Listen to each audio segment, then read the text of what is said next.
Sagutin natin ha. Yung mga sinasabi, dito po sila nagsasentro eh. Pare-pareho po ang sinasabi ni Tinio, De Lima, Jokno, si Chua, tsaka si Redon. Ito po, pare-pareho po ganito. May variation lang kung paano nila sinasabi. Sabi po dito ni Chua, she did not declare cash on hand and in bank. Then there is this AMLAC report saying 6.7. Teka muna. Dito muna tayo sa she did not declare cash on hand and in bank. Nasagot na po yan ni POA. Yung mga pera po sa bangko nakalagay po sa others. Ko-questionin nyo ba yan? Sabi na nilagay, di ba? So, meron po. Hindi po sinasabi na wala siya nilagay. Meron po nakalagay sa others. Bawal ba yun? Pwede. Kung bawal yun, di sasabihin lang po ng ng ombudsman, sa susunod po, wag nyo na pong ilagay sa others. Ganun lang po yun. Wala pong kaso yun. Putang. Hindi po kakaso-kaso yun. Okay. Intindihin po natin ha. Wala daw pong nilagay sa pera sa bangko. Samantalang, 6.7 billion has been flagged by banks as covered and suspicious transaction by the Vice President and her husband. Yan. Ang tanong, yung sinasabi ba na AMLAC na covered and suspicious ay illegal na transaction? Hindi po. Hindi po. Suspicious lang eh. Alimbawa po ako, lagi po ako. Yung pagmumukha ko po, ito po ang laging problema ko sa pagmumukha ko. Kahit saan ako po mall na pumunta, suspicious looking. Pag meron pong description na suspicious looking, ako po yun. Lagi po yan. Lalo na po yung mga mall na maraming mga nang uumit. Alam niyo yung mga mall na katulad ng alimbawa Isitan Recto. Meron po sila diyan mga gumagala na na mga yung hindi po mga gwardiya, parang mga mall goers lang po, pero alam mo na naniniktik sila ng mga nang uumit o mga shoplifter. Yung pagmumukha ko po, mukha po akong shoplifter. Yan po. Pero ibig sabihin po ba, pag suspicious looking ka, ikaw po ay shoplifter na? Hindi po. Meron po talagang mga kategorya ng mga pagmumuka at mga pormahan na pagpasok mo pa lang, kahina-hinala ka na. Kaya po sa Isitan Recto, total, ganyan na rin lang ang feeling. Nakikipaglaro na lang po ako. Inaalam ko muna sino dito yung security na ano tawag diyan sa security na hindi naka-uniforme para manghuli ng mga shoplifter. Yung mga hindi po naka-uniform security personnel. Kaya tinitignan ko yan. Meron kagad masama tingin sa akin. Eto yun. Eto yung manghuli. Ngayon, ang gagawin ko, sasadyain ko po na maging suspicious looking.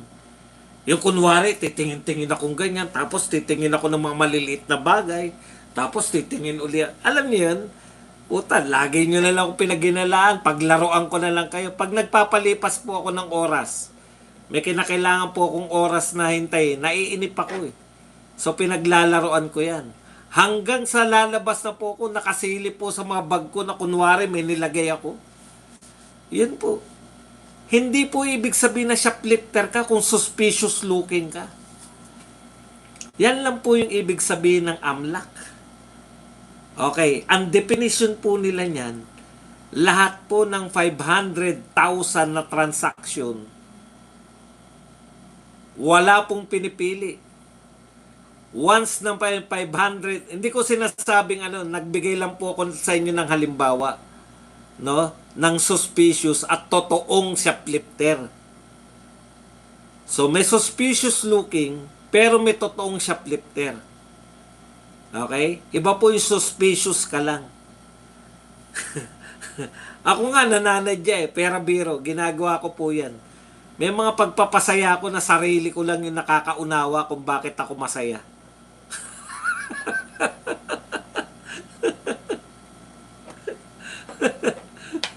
Hindi po ako normal na tao. Sa madaling salita, hindi po ibig sabihin na pag sinabi po rito na suspicious transaction, hindi po ibig sabihin nun na merong illegal na transaction. Dinipay naman na AMLAC yan. Lahat ng 500,000 na transaction, i-report nyo sa amin. Yan po. Ganyan po yung basihan nitong tinatawag nilang 500,000 na bilyong-bilyon. So, nagkwenta. Ito po, tuloy po natin sinasabi. Ganito po sila lahat, ha. Iba-iba lang yung variation nila.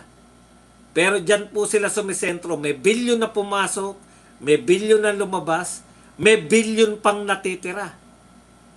Para sa actual po, ito po ang sabi nila.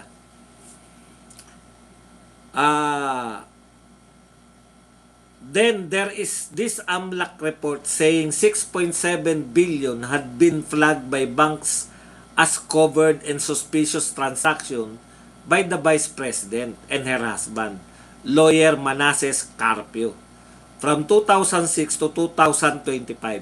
Imagine niyo, hindi pa po siya Vice President noong 2006.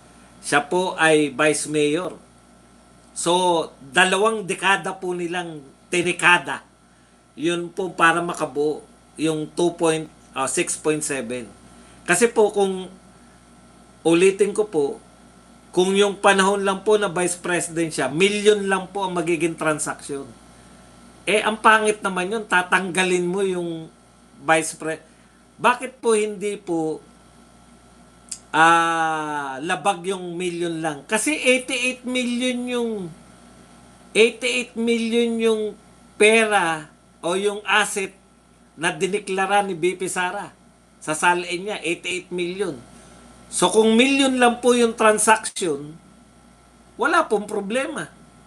Pero para po magkaroon ng problema sa mga utak ng kanilang mga supporters, yung mga pinaniniwala nila, kinakailangan simulan natin ng 2005. Magiging bilyon na po yun.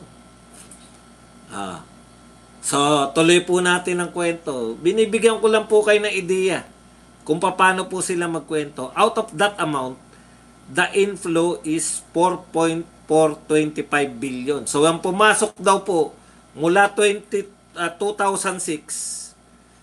pumasok daw po ay 4.25 billion.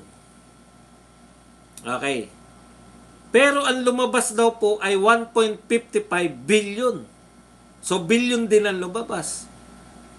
There is still, sabi to ni si Chua to nagsasalita, there's still 2.87 billion balance. It means there is an unexplained wealth there. Yan po talaga ang nakakagulat. Sino ang sinasabihan nito ni Chua? Siya po ay nagsasalita sa media. Siyempre, yung mga tao, ay naku, meron palang naiwan na 2.87 billion. Bakit hindi dinideklara? So, meron pong unexplained wealth. Bakit ka magsasabi niya sa media, Chua? Samantalang nilinaw na yan ng kapartner mo, same question, na kinu-question mo sa media, nilinaw na yan sa AMLAC ni Tinyo. Diba?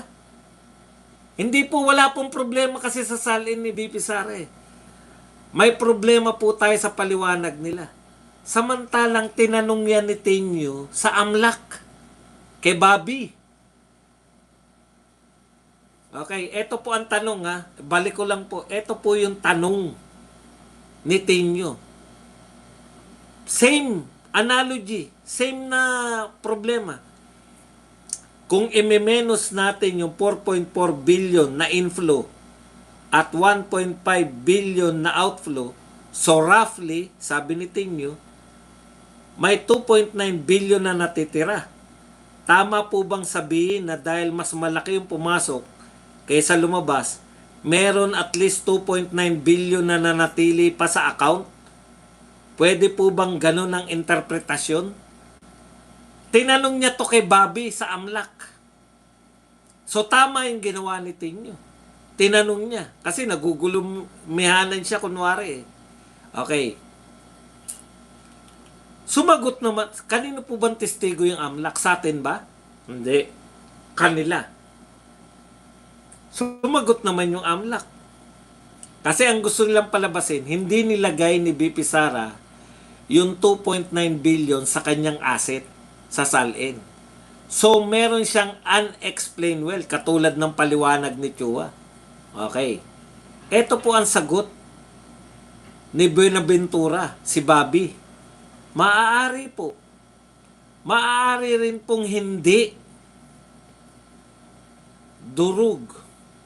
So, maaari pong may natirang 2.9 million. Maaari rin pong walang natirang 2.9 million. Billion. Bakit? Ano paliwanag ni Bobby?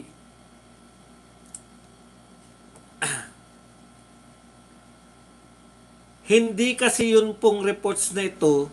Ito lang po yung para sa 500,000. So, kung below po yun, maaari pong nagtatransact sila pero wala po yun sa AMLAC record. So, ibig sabihin, yung tumistigo po kahapon, hindi nyo minimenos nyo po yung kanyang paliwanag. Ang linaw po ng paliwanag niya. Yung pumapasok lang po na transaksyon sa AMLAC ay 500,000 mahigit. So, kung below 500,000 yan, hindi po yan papasok sa AMLAC. Kaya hindi po automatic na may pumasok. Sabi namin, meron pumasok na 4.4 billion. Hindi po automatic na 4.4 billion lang yung pumasok.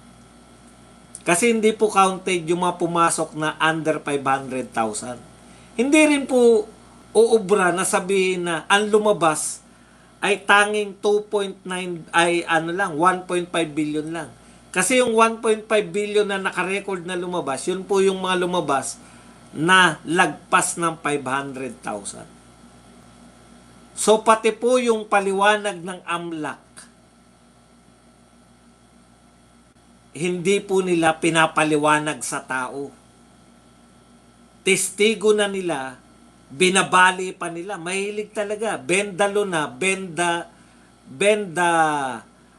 testimonies of their testigo pa. Binibend po nila pati mga testimonya ng kanilang mga testigo. Yun po ang malupit dito. Sabi po niya, hindi po ganyan ka-automatic yan. Magbibigay po ako sa inyo na halimbawa. Marami silang negosyo. Nagpasweldo sa isang negosyo, may 10 silang tauhan dun sa isang negosyo. O, palagay na natin 30 mil ang bawat pasweldo. Malaki yun, ha? Palagay na natin 30 mil. 10 tao. Magkano po yung sweldo ng pag 30 mil? 300,000 kung 30,000 each. Para madali lang po kwentahin. Yung 300,000 po ba ay mas malaki o mas maliit sa 500,000? Mas maliit sa 500,000. So, hindi po yung papasok sa AMLAC. Wala pong record yung AMLAC ng pinasweldo ni BP o ni Maneses Carpio. Pinasweldo niya yung 10 tauhan niya ng 300,000. Na menos po yun sa pera nila. Pero hindi po mag-appear sa AMLAC dahil ang tanging mag-appear sa AMLAC, 500,000 transaction. Ano po ang hindi nyo maintindihan doon? Sa testimonya po yan ng testigo nyo.